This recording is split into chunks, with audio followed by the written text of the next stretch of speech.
So right now I'm outside what today is the Lollipop Shop, which will sell you yummy candy. But this building used to have a much different history, and you can see it included that up in its window.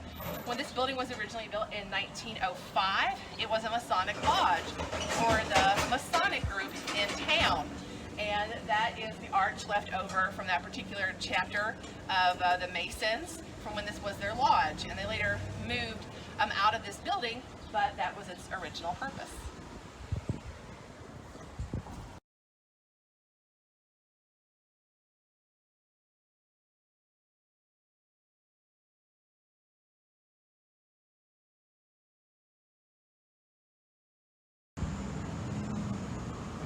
So if you walk down Main Street, you'll notice that this building's a little shorter and squatter than the others. That's because it was a telegraph office. It was also home to the Nolichucky Telephone and Electric Company. And if you look up at the top of the building, you'll see two little porcelain connection points, and that's where like the wires used to run into the building when it was a telegraph office. Telegraphs were how you sent messages and information before you had the phone, before you had internet and email. You would go to a telegraph office and they would send the news through Morse code with like a series of lines and dashes, and it would go to another telegraph office who would interpret it. So that's how you would help spread news or get words to your family. You come to a place like this and pay them to send that for you.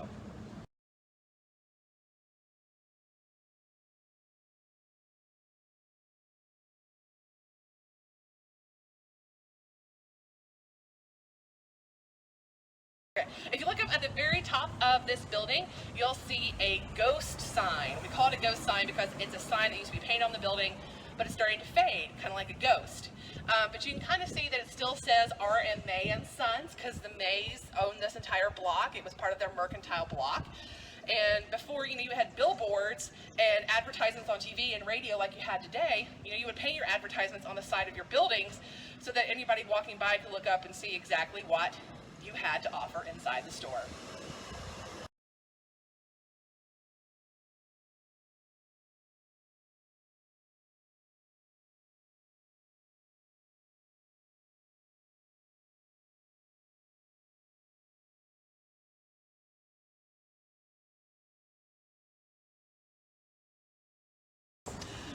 So this is an upping block, which people would use to get into horses or into carriages, because carriages and horses are both pretty high off the ground. So this would be an extra step to help you do that, especially ladies, because you've got skirts and hoops and everything else going on. And you got to navigate all that while getting in and out of your carriage or on or off your horse. So merchants would put these outside of their buildings.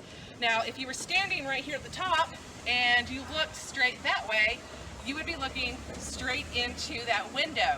So W.E. May, who built this block, did that intentionally so that as soon as you stepped out of your carriage, you'd be looking out that window, all the things you might want to buy. And on the back of it, when you come explore it, it's got a date of 1913. So it's the same age as the courthouse that's currently standing. So even though people are starting to get cars, you still have a lot of people that are traveling on horseback or traveling in carriages.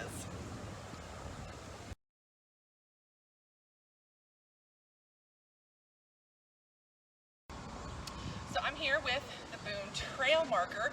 This was actually placed in 1930 by the Daughters of the American Revolution because Daniel Boone came through Jonesborough, since it's the oldest town in Tennessee. He was definitely in the area in the late 1700s, and it's right outside the Washington County Courthouse, which that particular courthouse was built in 1913.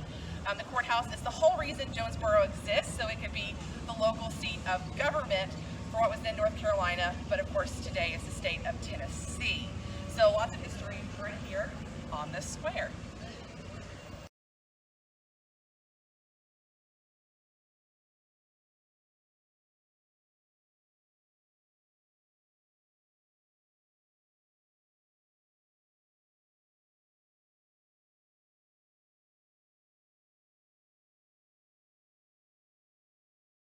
So I'm standing here on the commercial stretch of Main Street, and a lot of these buildings date to the 1880s, 1890s.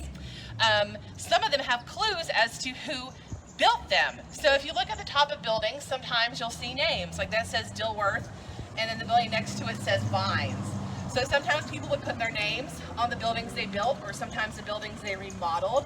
And sometimes too, you'll find a date on the building, especially like a cornerstone that has the date when it was built. So old buildings can tell you a lot of things, you just have to know where to look.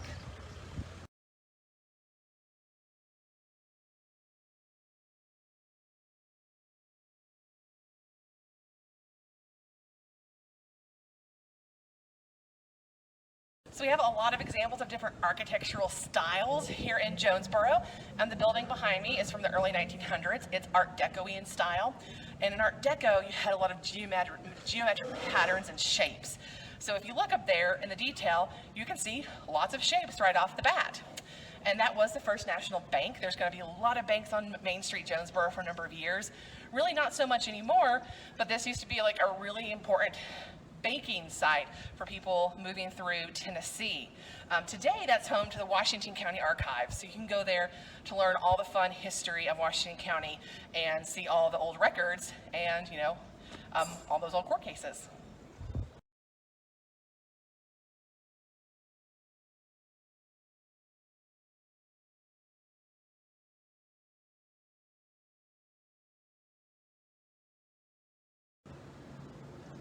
So this is the Chester Inn, which is the oldest commercial building still standing in Jonesborough. The original part of the building dates to 1797, but this really pretty Italian porch was added in the 1880s. And it has these beautiful scroll work details that were actually done by a man named George Sprinkle. He came to town in the late 1800s with a scroll saw, and he made these really pretty Victorian porches with this gingerbread work. That's what it's known as, because it kind of makes you think of the work on gingerbread houses. So this porch is still super iconic in Jonesborough today.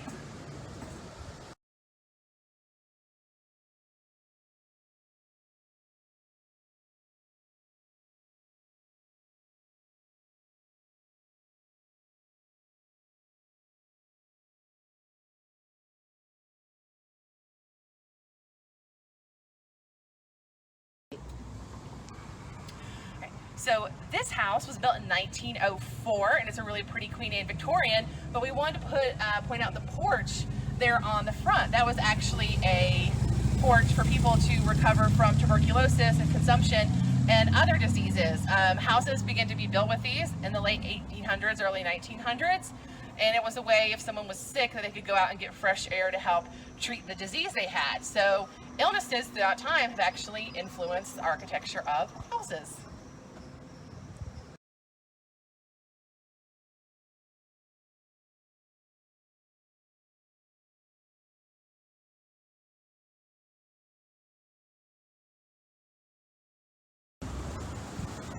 Alright, so this cool piece of history is actually a boot scraper, and you would see them outside houses to help you like scrape off your muddy, nasty shoes and boots before you went into the house. If you ever see these little iron pieces outside of old houses, boot scraper to clean your shoes.